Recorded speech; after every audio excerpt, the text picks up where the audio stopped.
आफत कभी कहकर नहीं आती।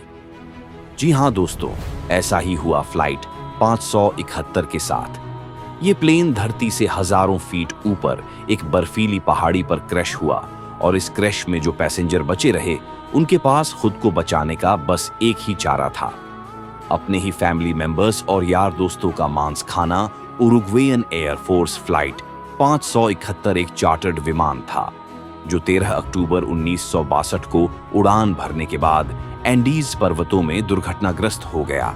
इस विमान में एक उरुग्वे का रग्बी टीम, उनके परिजन, मित्र और चालक दल के सदस्य सवार थे। विमान में कुल 45 लोग सवार थे, लेकिन इस घटना में केवल 16 लोग ही जीवित बच पाए।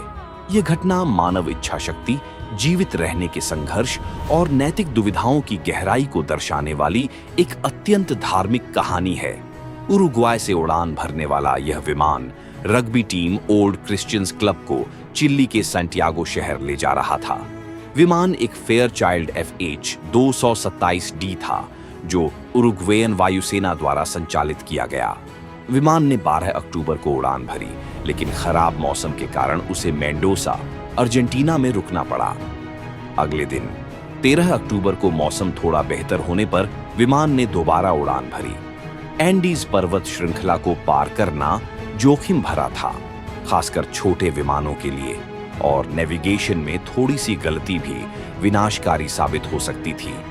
13 अक्टूबर को पायलट को यह विश्वास हुआ कि विमान एंडीज पर्वत को पार कर चुका है और वह उतरने की प्रक्रिया शुरू कर सकते हैं, लेकिन नेविगेशन में गलती के कारण वे अभी भी पर्वत श्रृंखला के बीच ही थे। जैसे ही उन्होंने नीचे की ओर झुकना शुरू किया, विमान एक बर्फीली पहाड़ी से टकरा गया। विमान 3 टुकड़ों में बंट गया। अगला हिस्सा तुरंत ही बर्फ में धंस गया, पीछे का हिस्सा टूटकर गिर गया और मध्य भाग में कई यात्री फंसे रह गए। दुर्घटना में ही 12 लोगों की मौत हो गई और कई गंभीर रूप से घायल हो गए। पहले कुछ दिनों तक जीवित बचे लोगों ने उम्मीद की कि जल्द ही बचाव दल उन्हें खोज लेगा। वे रेडियो के माध्यम से यह जान पाए कि उन्हें मृत मान लिया गया है और खोज अभियान बंद कर दिया गया है। यह समाचार उन्हें तोड़ देने वाला था। अब उनके सामने सबसे बड़ा सवाल था, कैसे जिएं? तापमान रात में -30 डिग्री तक पहुंचता था। उनके पास भोजन के नाम पर कुछ चॉकलेट, शराब और छोटी चीजें थीं, जो कुछ ही दिनों में खत्म हो गईं। विमान के मलबे को उन्होंने आश्रय की तरह इस्तेमाल किया। जब भोजन के सभी स्रोत समाप्त हो गए और चारों ओर सिर्फ बर्फ ही बर्फ थी, तब उन्होंने एक ऐसा निर्णय लिया जिसने पूरी दुनिया को झकझोर दिया। उन्होंने मरे हुए साथियों के शवों को खाना शुरू किया। यह निर्णय लेना बेहद मुश्किल था, लेकिन उनके पास कोई और विकल्प नहीं था। नांदो पारादो, रोबर्टो कनेसा और अन्य साथियों ने बाद में बताया कि यह निर्णय किसी राक्षसी प्रवृत्ति का नहीं, बल्कि जीवित रहने की अंतिम कोशिश थी। वे शवों को श्रद्धा से देखते थे और उन मृत साथियों की आत्मा से क्षमा मांगते थे। दुर्घटना के 8वें दिन एक भयानक हिमस्खलन हुआ, जिसमें 8 और लोग मारे गए।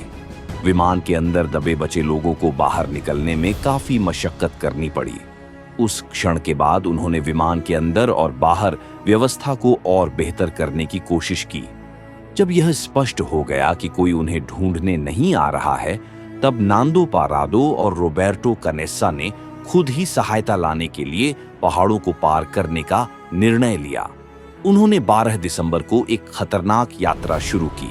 उनके पास नक्शा, उपकरण या पेशेवर कपड़े नहीं थे, बस हिम्मत और इच्छा थी। 10 दिनों की कठिन यात्रा के बाद वे चिली के एक चरवाहे से मिले, जिसने बचाव दल को सूचना दी। 22 दिसंबर को बचाव दल पहली बार दुर्घटना स्थल तक पहुंचा और 2 चरणों में सभी बचे हुए 16 लोगों को निकाला गया। जब यह खबर फैली कि जीवित बचे लोगों ने अपने साथियों के शव खाकर जान बचाई, तो दुनिया स्तब्ध रह गई। कई लोगों ने इसकी निंदा की, पर जब पूरी कहानी सामने आई तो अधिकांश लोगों ने इसे एक कठिन परिस्थिति में लिया गया तार्किक और मानवीय निर्णय माना। बचे लोगों ने दुनिया को बताया कि ये शव सिर्फ मांस नहीं थे, बल्कि वो उनके दोस्त और साथी थे। वह इस निर्णय से दुखी थे, लेकिन ये निर्णय उन्हें जीवित रखने वाला बना। जीवित बचे 16 लोगों में से कई ने बाद में समाज सेवा, चिकित्सा और शिक्षा के क्षेत्र में योगदान दिया। नंदो पाराडो एक मशहूर लेखक, वक्ता और व्यवसायी बने। उन्होंने मिरेकल इन द एंडीज नामक पुस्तक भी लिखी। इस दुर्घटना पर 1993 में एक हॉलीवुड फिल्म अलाइव बनी और 2023 में नेटफ्लिक्स पर society of the snow, Spanish ला सोसिएदाद दे ला निएवे नामक एक प्रसिद्ध फिल्म आई, जिसने दर्शकों का ध्यान फिर से इस अद्भुत जीवित रहने की कहानी पर केंद्रित किया।